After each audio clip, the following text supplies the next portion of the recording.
The federal government's purchase of a $9 million condo in New York City has riled up critics on the Hill. Its location on what's called Billionaires Row isn't helping much either. The deal is being picked over today by a parliamentary committee. MPs want to know if the posh new digs for the consul general are justified. CBC's Janice McGregor joins us live now from Ottawa. Janice, what have we heard so far?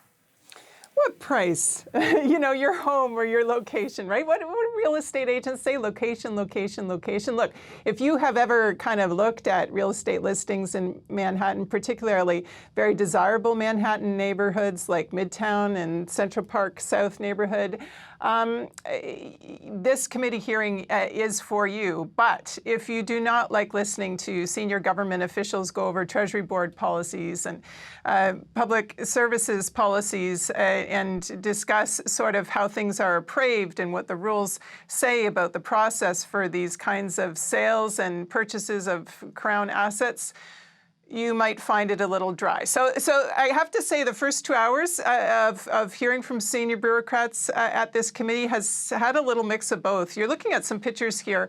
This is the new residence for Canada's Consul General in New York. It is in the Central Park South neighborhood. They paid $9 million for it, a bit of a bargain. Apparently it was listed for much more than that, but they bought it for under asking. We've heard them compare and contrast this particular unit, which you can see has lots of space for entertaining. It is kind of on top of a heritage building with a bunch of kind of new residences sort of in a skyscraper on top of it. Not so much of a residential neighborhood as where the previous one was, which had another 200 square feet. This one's a condo. The previous one was in a co-op. If you know your Manhattan real estate, that matters too. The previous one at 550 Park Avenue, as you can see there, was in a more desirable neighborhood. It was a little higher up. The view was better. Apparently, it had a 5th bedroom. And they have now put this on the market for $13 million. So you don't have to be super good at math to see that they might be selling the old one for more than they pay for the new one. Nothing's guaranteed, though, in Manhattan real estate. So they kind of can't take that to the bank. And in the meantime, a lot of questions being asked, particularly by the Conservatives on this committee, for whom all these kind of house prices just seem a little bit rich at a time when a lot of households could only dream of having so much money to spend. First clip here. This is a senior Treasury Board official trying to explain something that's really important in her line of work, and that is figuring out not what the cheapest price is, but what kind of a purchase price would give the government the best value. Take a listen. An apartment that's more expensive, but is accessible, supports the greening government objectives, may be best value. So low cost, the lowest cost is not always the best value. And something we've learned in all of this is that the previous apartment, there were some rules slapped on by the board that looks after them that was going to limit the things that Canada could do in terms of functions in its space. Remember, this is a working space, important for hosting official dinners, networking, and so on. This isn't just a nice place for the current Consul General to live.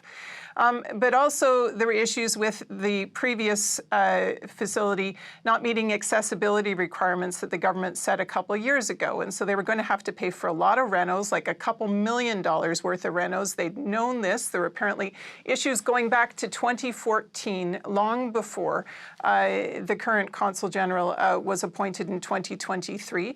And they had wanted to do renos going back before COVID and only seen the costs kind of explode in the years since. And so this calculation was done that it would be better to buy a new place. I want to play you, though. This is Conservative Larry Brock, who really, it was a bit entertaining, I have to say, went over some of the nice features of the new place, the fancy floors, the marble bathrooms, and sort of said, is that a Treasury Board requirement to have something posh like that?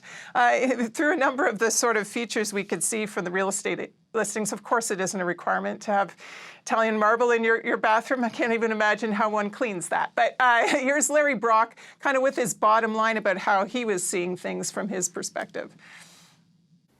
Do you see the problem that the Government of Canada has with respect to this purchase? The optics are very, very poor. And I know you talk about a threshold of up to $10 million, but you didn't have to buy right at the foot of Central Park. Why does he have to have all of these luxury amenities while the rest of us suffer in this country? Why?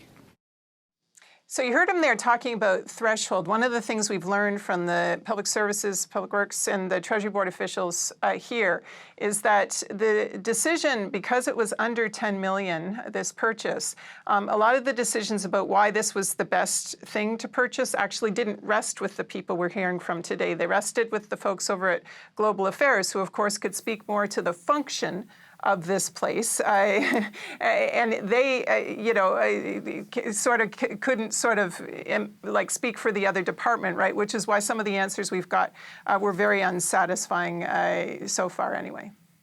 So, Janice, then the big question now is we're hearing from them, but where does the probe go from here?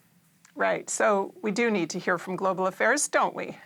And they are going to appear, apparently, at the committee's next meeting this week, so we won't have to wait too long. I took note, for example, there was a line of questioning from actually Liberal MP Jenica Atwin from Fredericton, who, again, this is the kind of inquiry that's ripe for populist politics, right? She points out what the average house price is in Fredericton. Guess what? Way lower than Manhattan, right? Sort of trying to get her head around this, but was trying to get them to speak to exactly what this would be used for. And here's something that sort of hasn't come up in some of the analysis about the prices to date. Yes, it would be cheaper to have your consul general live in New Jersey and commute into Manhattan for events. But if you are trying to host people and get your top shelf people, your players, your personalities to come, and don't forget, Consul General, really that job is networking, right? That is the parties you throw and the dinners you throw and the people you talk to and the arms that you twist. That's the whole point of the job. So if you're going to have one, you have to sort of have your events in a place where you could get your top shelf folks out. Could you get them if you were located off in a borough somewhere? I'll be interested to see if Global Affairs is able to speak to that part of the value for money proposition.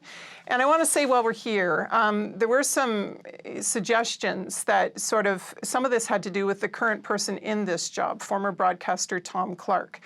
We heard accusations from Conservative MPs that the whole idea of buying a new one only came up when he was appointed in February of 2023, about a year and a half ago. We have heard and learned that issues with the previous unit came up long before that. But the other thing to note is the suggestion that sort of Tom Clark was Justin Trudeau's friend. And that's why he got the job, and that's why he was getting a fancy place to stay. I'm not sure that lines up with the public record, including, for example, that the Conservatives thought enough of Tom Clark as a broadcaster to, for example, have him MC a leadership debate during their last leadership race. So I'm not sure why you would ask someone, a friend of Justin Trudeau's, to do that. So this seems to be kind of a new positioning for the Conservatives, that they're portraying the current Consul General in this way. One of the points made, of course, Crown assets are not really about the current office holder. They're about kind of the long-term need for the government to have a particular property.